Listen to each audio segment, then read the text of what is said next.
Hello guys, welcome back to our channel. കഴിഞ്ഞ ദിവസം മാളിൽ പോയപ്പോൾ ക്രിസ്മസിൻ്റെ ഡെക്കോർ ഐറ്റംസ് ഒക്കെ കണ്ടപ്പോൾ എനിക്കൊരാഗ്രഹം, ഒരു പുൽക്കൂട് ഉണ്ടാക്കിയാലോ. അങ്ങനെ കയ്യിലുണ്ടായിരുന്ന ഒരു കാർഡ്ബോർഡ് ബോക്സ് എടുത്തിട്ട് ഞാൻ പുൽക്കൂടിന് വേണ്ടിയിട്ടുള്ളതെല്ലാം കട്ട് ചെയ്ത് വെച്ചു. ഇതൊരു ട്യൂട്ടോറിയൽ വീഡിയോ അല്ലാത്തതുകൊണ്ടാട്ടോ ഞാൻ മെഷർമെൻറ്റ് പറയാത്തത്. പുൽക്കൂടിനുള്ളിൽ വെക്കാനുള്ള രൂപങ്ങളെല്ലാം ഞാൻ പ്രിൻ്റ് എടുത്ത് കട്ട് ചെയ്താട്ടോ എടുത്തത്. അതിനായിട്ട് സെപ്പറേറ്റ് ഞാൻ വാങ്ങിച്ചൊന്നുമില്ല. ഇതൊരു ചെറിയ ബോക്സ് പോലെ ഉണ്ടാക്കി ഉണ്ണിയേശുവിന് കിടക്കാൻ വേണ്ടിയിട്ട് ഒരു ബെഡ് സെറ്റാക്കി. എന്നിട്ട് ഉണ്ണിയേശുവിനെ വെച്ച് നോക്കി, കറക്റ്റ് ആയിരുന്നു. അത്യാവശ്യം കുഴപ്പമില്ലായിരുന്നു. പുൽക്കൂടിൻ്റെ ഉള്ളിലെ ഭിത്തിയൊക്കെ ഞാനൊന്ന് അണ്ണീവനായിട്ട് പെയിൻറ്റ് ചെയ്തെടുത്തു. നമ്മൾ കഴിഞ്ഞ ദിവസം ഗ്ലൂഗൺ വാങ്ങിച്ചായിരുന്നല്ലോ, അത് നല്ല യൂസ്ഫുള്ളായി. അങ്ങനെ ജനൽക്കമ്പി എല്ലാം ഫിക്സ് ചെയ്തു. ഈ പ്രിൻ്റ് എടുത്ത ചിലതെല്ലാം ചെറിയ ചെറിയ പിക്കായിരുന്നു, അതുകൊണ്ട് എനിക്ക് അത് വെക്കാൻ പറ്റിയില്ല. പിന്നെ വലുത് മാത്രം സെലക്ട് ചെയ്ത് വെച്ചു. ഇപ്പോഴത്തെ നമ്മുടെ പുൽക്കൂടിൻ്റെ ഉൾവശം ഇങ്ങനെയാട്ടോ.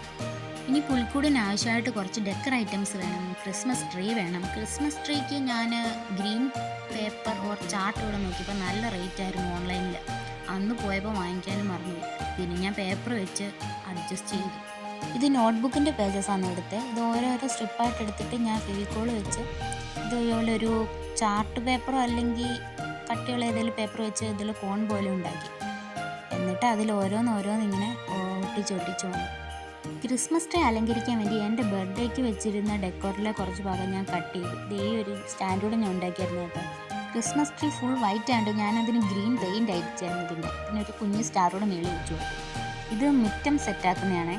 ചെടികൾ നടാൻ വെച്ചിരുന്ന ചകിരിച്ചോറ് എടുത്ത് ഞാൻ മുറ്റം സെറ്റാക്കി. താഴേന്ന് കുറച്ച് കല്ലും എടുത്തുകൊണ്ട് വന്ന് ചെറിയൊരു വഴി പോലെ ആക്കി കൊടുത്തു. അടുത്തത് ഒരു കുഞ്ഞ് ഇഗ്ലു മനുഷ്യൻ ഉണ്ടാക്കാനായിരുന്നു പ്ലാൻ. അതിനുള്ള സാധനങ്ങളൊന്നും കയ്യിലായിരുന്നു. ആകെ കുറച്ച് ഫോയിൽ പേപ്പർ ഇരുന്നു. അതും ടിഷ്യൂവും വെച്ച് ചെറുതായിട്ടൊന്നും ഉണ്ടാക്കി. പിന്നെ 1-2 ഗിഫ്റ്റ് ബോക്സും ഫ്രോസണും കുറച്ച് പ്ലാന്റ്സും ഒക്കെ ഞാൻ സെറ്റ് ചെയ്ത കേട്ടോ. അവസാനം നമ്മുടെ പുൽക്കൂട് ഇങ്ങനെയായിരുന്നു. എൻ്റെ ആദ്യമായിട്ടുണ്ടാക്കിയ പുൽക്കൂട് ഇത്രയും ഭംഗിയായത് എനിക്ക് ഭയങ്കര സന്തോഷമായി. ഒട്ടും ഞാൻ പ്രതീക്ഷിച്ചില്ല ഇത്രയൊക്കെ ആവുന്നു. ഞാൻ ജസ്റ്റ് കുഞ്ഞൊരു പുൽക്കൂടാണ് ഉദ്ദേശിച്ചത്. ഇത് അത്യാവശ്യം നല്ലതായിരുന്നു. പിന്നെ അതിൻ്റെ അകത്തുള്ള കുറച്ച് മനുഷ്യരെ മാത്രം മിസ്സിങ് ചെയ്യും. പണ്ട് അച്ചാച്ചന്മാരൊക്കെ പുൽക്കൂട് ഉണ്ടാക്കുന്ന കുരമ്പുല്ല് വെച്ചായിരുന്നല്ലോ. നമുക്കിപ്പോൾ കുരമ്പുല്ലൊന്നും ഇവിടെ കിട്ടാത്തതുകൊണ്ട് ഉള്ളതുകൊണ്ട് അഡ്ജസ്റ്റ് ചെയ്തു. എൻ്റെ ബബിൾ എഫക്റ്റ് എങ്ങനെയുണ്ട്? ഇഷ്ടപ്പെട്ടോ? അപ്പോൾ പുൽക്കൂട് വീഡിയോ ഇത്രയേ ഉള്ളൂ. എല്ലാവർക്കും ഇഷ്ടപ്പെട്ടെങ്കിൽ കമൻറ്റ് ചെയ്യണേ. പുതിയൊരു വീഡിയോ വരുന്നത് വരെ ബൈ.